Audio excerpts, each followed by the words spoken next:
वो फौजी के साथ ब्याह कर ससुराल आई थी। कुछ ही दिन की छुट्टी मिली थी फौजी को।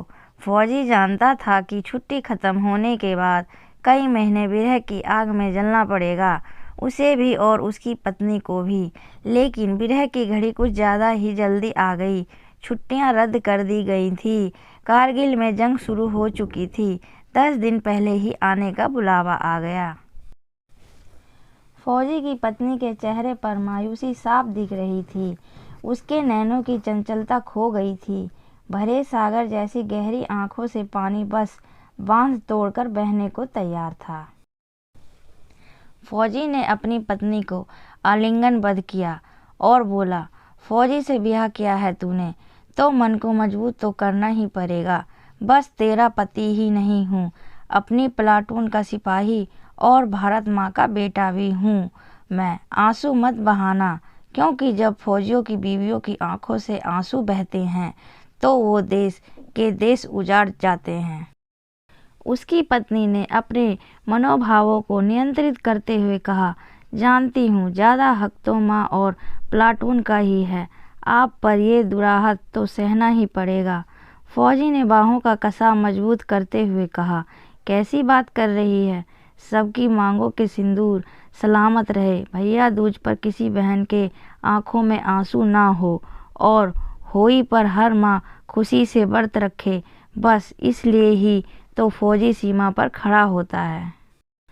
फौजी की पत्नी के चेहरे पर एक मुस्कान फैल गई और वो बोली, जानती हूँ और इसका अभिमान भी है फौजी, आगे भी मान रखूँगी।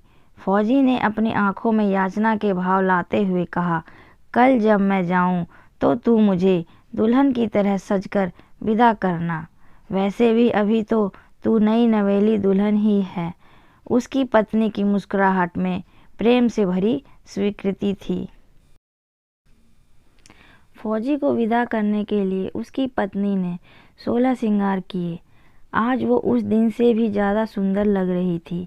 जब वो दुल्हन बनकर फेरों की बेदी पर आई थी, फौजी ने चुटकी ली, मुझे नहीं पता था तू बनाव श्रृंगार में इतनी माहिर है।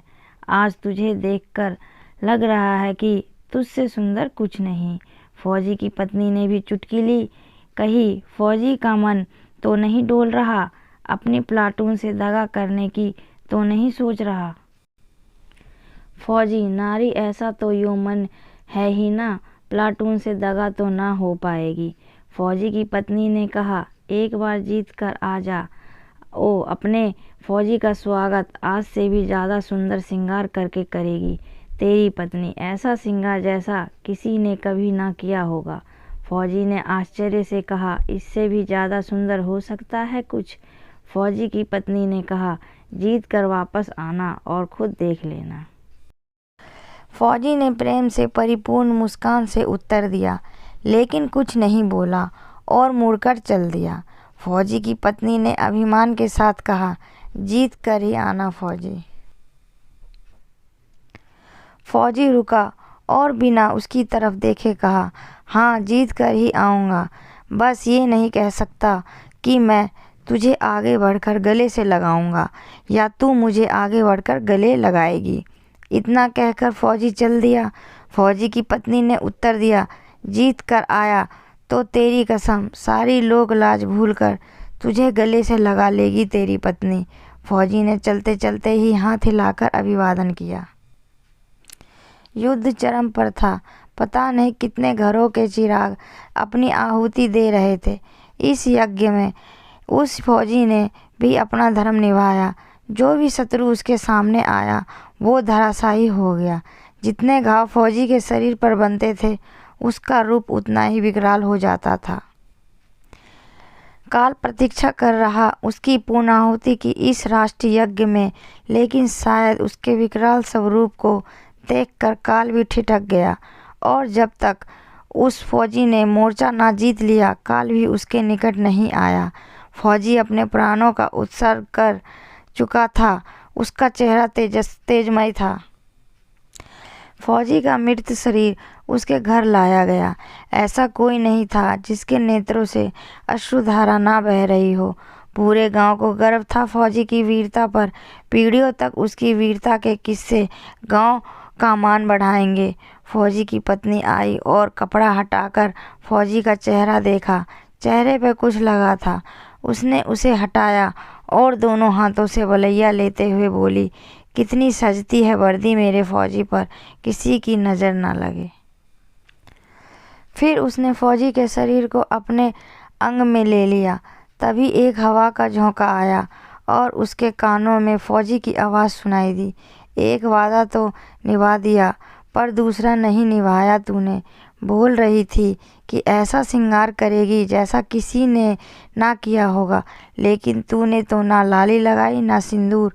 फौजी की पत्नी ने तुरंत उत्तर दिया, जा नहीं करती श्रृंगार।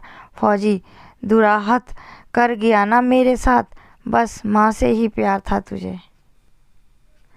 फिर उसने फौजी के चेहरे को अपने हाथों में लेकर कहा, तेरी वीरता के मान का ऐसा श्रृंगार चढ़ा है फौजी की अब किसी श्रृंगार की ज़रूरत ही नहीं। तूने अपना खून बहाया तो मैंने अपना सिंदूर वार दिया। भारत माँ के चरणों में तुझसे एक रत्ती भी कम नहीं है। भारत माँ से मेरा प्यार फौजी। फौजी की पत्नी के चेहरे पर स्वाभिमान का तेज बिखर रहा था। एक भी आंसू नहीं था उसकी आंखों में। वो सौंदर्य की अप्रतिम प्रतिमा लग रही थी। रति और कामदेव भी ऐसा श्रृंगार नहीं कर सकते जैसा श्रृंगार उस फौजी के प्रति उसके प्रेम के अभिमान ने किया था।